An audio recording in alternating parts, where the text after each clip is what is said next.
evaluating him. Go ahead. Okay. Sorry. He just asked me last minute. Did someone sign up? America is embroiled in a crisis, a multifaceted crisis. It deals with immigration, and it impacts our nation's finances. It impacts our nation's culture. It impacts the integrity of our communication, and it impacts our relationships. Now, quite simply, it's a crisis of fear, making us afraid of something. Now, what is a crisis? A crisis is that time, that little place in time where you're faced with a decision or a difficult choice. It's considered a turning point, for better or for worse, whatever you decide. That's a crisis. And we are at that point of crisis now. A few weeks ago, in the Tampa Bay Times, there was a very interesting article. It was entitled, "The New Faces of Florida." It was talking about immigration and population percentages and everything. And it gave their source material. And you could go to the source material, check behind it, and see it nationally. And what we are seeing is what they were talking about for the state of Florida was really on average with the highly populated states and highly populated cities. So there's not a whole lot of difference. For instance, did you know that 20% of the population of the state of Florida is foreign born? 20% of your residents are foreign born. Did you know that in the net annual population growth, 50% of the growth each year, that's 1 out of every 2 people moving to Florida, are foreign born? Ooh. Now here's where it gets interesting though. I mentioned to you about the financial aspect of this crisis. We're told, oh my goodness, these people coming here, they're going to cost us money. They're going to take our jobs from us. They're going to inundate our healthcare system.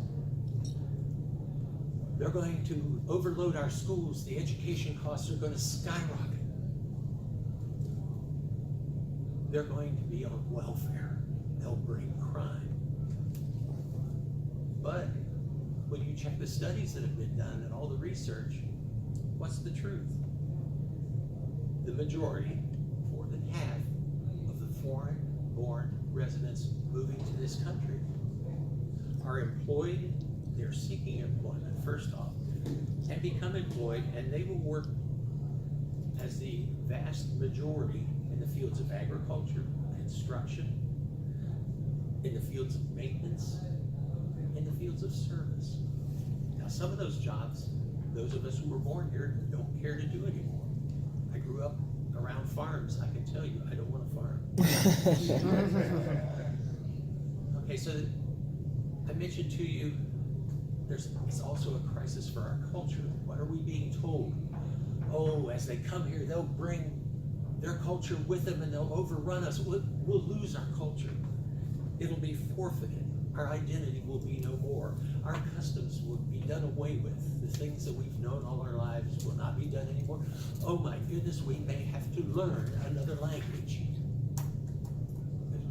We don't have a national language. But when you check the studies, the background information, guess what?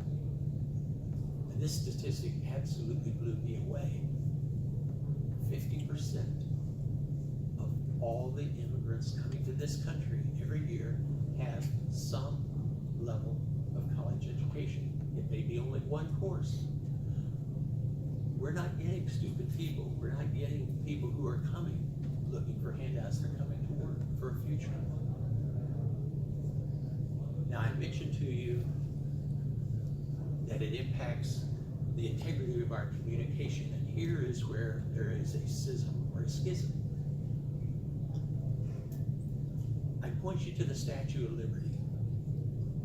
On Liberty Island in New York Harbor, when the French gave us the statue, it was given to us to be a welcoming sign to the immigrants arriving from abroad.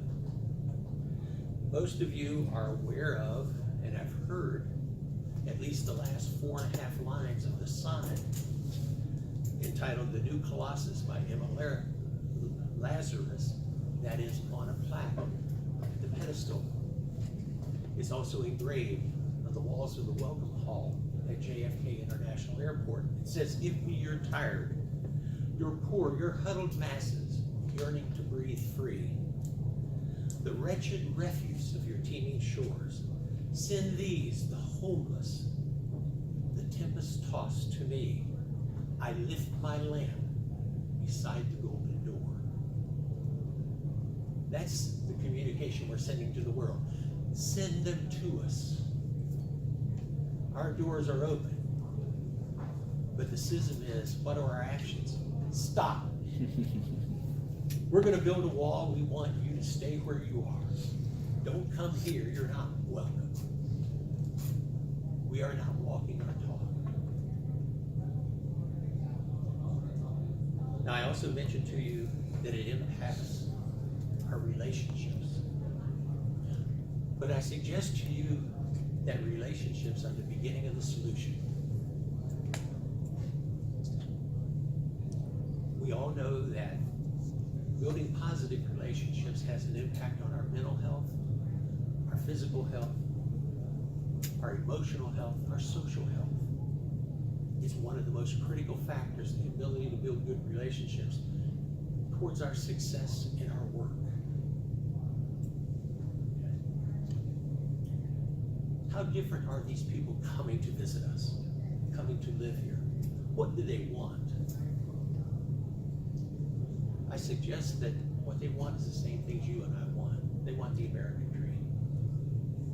They want to be able to come and be free. They want to be able to have a home, raise their families, have their kids educated. I love to watch movies. Right at the tail end of the movie, The Sum of All Fears, there was an interesting little presentation. And it's the two presidents holding a news conference after signing a nuclear arms agreement. And the actor playing the president of Russia says, "We all inhabit this small planet. We all breathe the same air. We all cherish our children's future. And we are all mortal." That's true. We are all the same. So I suggest that we all know the best way to avert this culture, and it starts down here on the ground level with us. Something we've all been taught. The golden rule. Treat others the way you would like to be treated. By the way, that is taught in every one of the 20 largest religions in the world. That is the one common thread in all the religions. So I would suggest to you, what can you do to start averting and abating this crisis? Go meet your neighbors. Go talk to that person in the store. Ask them their name. Ask them if their name is significant. Does it mean anything in their culture? Ask them about their culture. Ask them what they miss about their country from being here. Speak to them sincerely, friendly, and listen. They want to be just like what we have, and be free, and be welcomed and accepted. So in closing, I say, you hold the key to averting this crisis in America. And I leave you with this question: what are you going to do about it? Mr. Toastmaster.